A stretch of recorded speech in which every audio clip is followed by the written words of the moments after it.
Thank you, Pastor. What a joy to be here with you tonight. And when we turn around to enter into the church, we went into this big wow. Do you feel still that way when you turn into this beautiful place here? It's a wow place. There's no doubt about it. And we really, really enjoyed getting here. And we are delighted to spend this tonight and tomorrow with you. Let's get right away into our subject for today, learning to love. Love is such an incredible, wonderful experience. And I imagine most people in this world know what love is. Tonight, the subject will be two sources of love.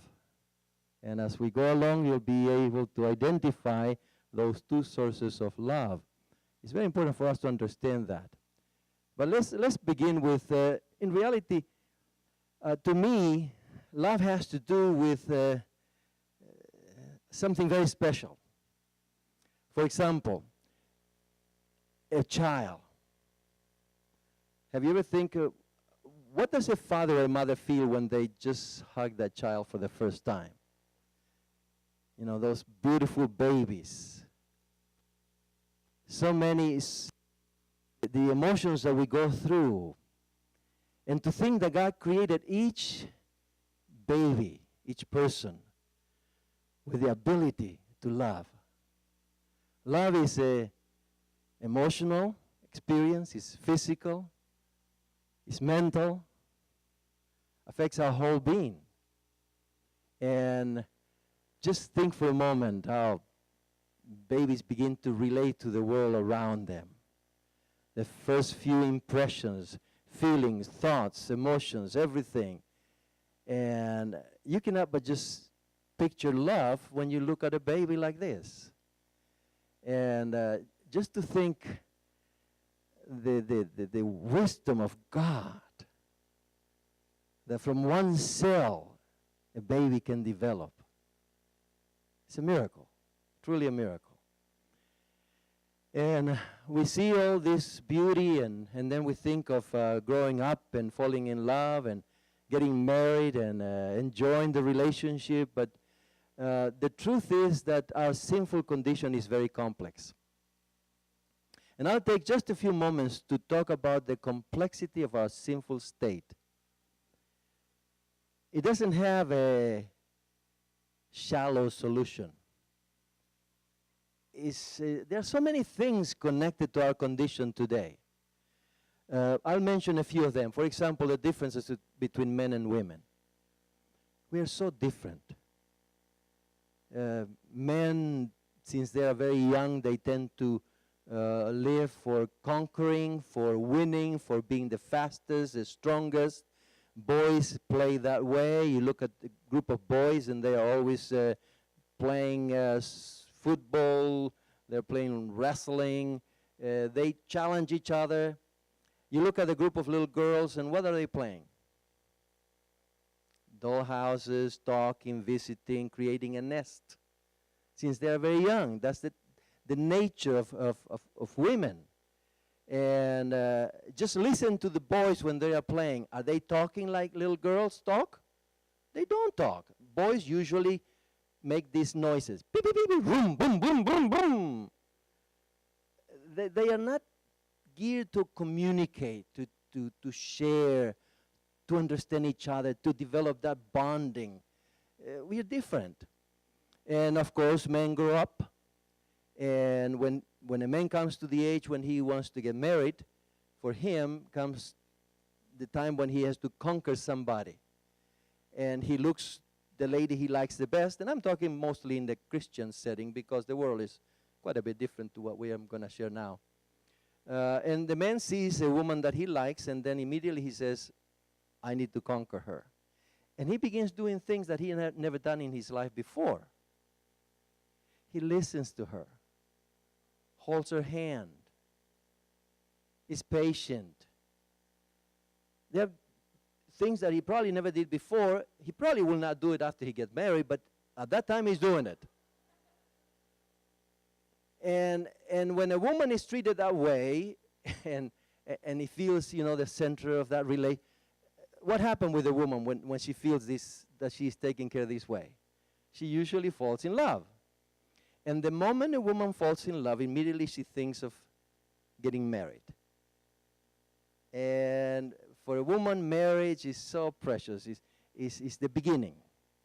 It's the beginning because she thinks, well, we'll get married, we'll have our little house, we'll have children, and she just plans for the future. Because for a woman, marriage is the beginning. But for man, marriage is the end of his pursuing. You see, he now conquers the woman. He can now find another project in his life, like getting a better car or moving out of the apartment into a bigger house. And men move from one goal to another goal, from one project to another project. You see, and the woman is not taken care of as before. So a woman eventually will begin feeling like he doesn't love me like before. And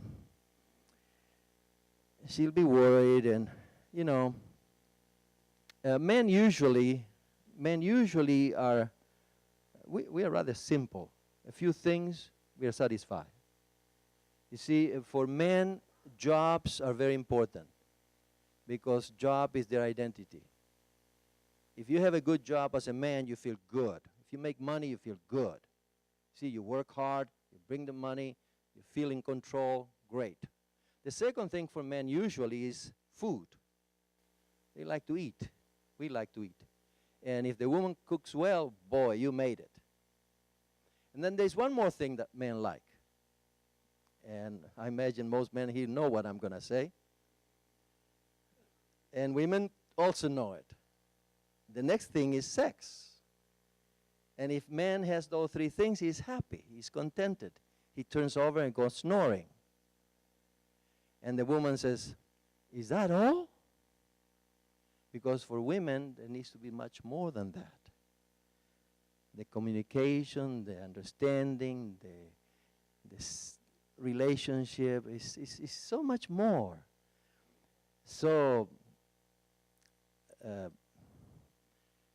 maybe it's 3 o'clock in the morning and he's snoring and she's still awake. And you know, what does a woman do when she has this very heavy, can I go to sleep, and the husband is sleeping? She needs to talk. But he's sleeping. How do you wake up a husband that is sleeping? Well, I found that many women have a very special way of doing it. They begin to cry. But they don't, if they cry too soft, they won't wake him up. And if they cry too loud, he's going to be upset. And so she needs to really know how to do that. And eventually, the man wakes up.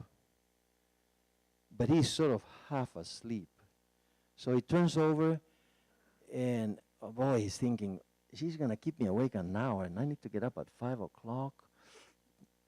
He wants to keep on sleeping, but eventually he turns over and he says, half asleep, he says, what's the matter with you? What's going on? Now, I want women here in the church to tell me what is the answer of the wife. All of you together at the same time. That's a choir that does not need any practice.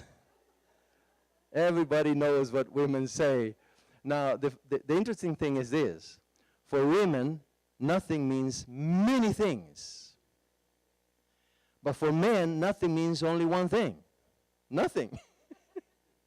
So he probably will say, okay, I hope you can go back to sleep, sweetheart. And he turns over and goes back to sleep himself.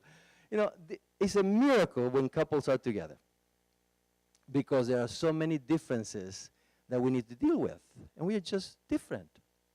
So that's one of the things that makes relationships very complex. But there are several more.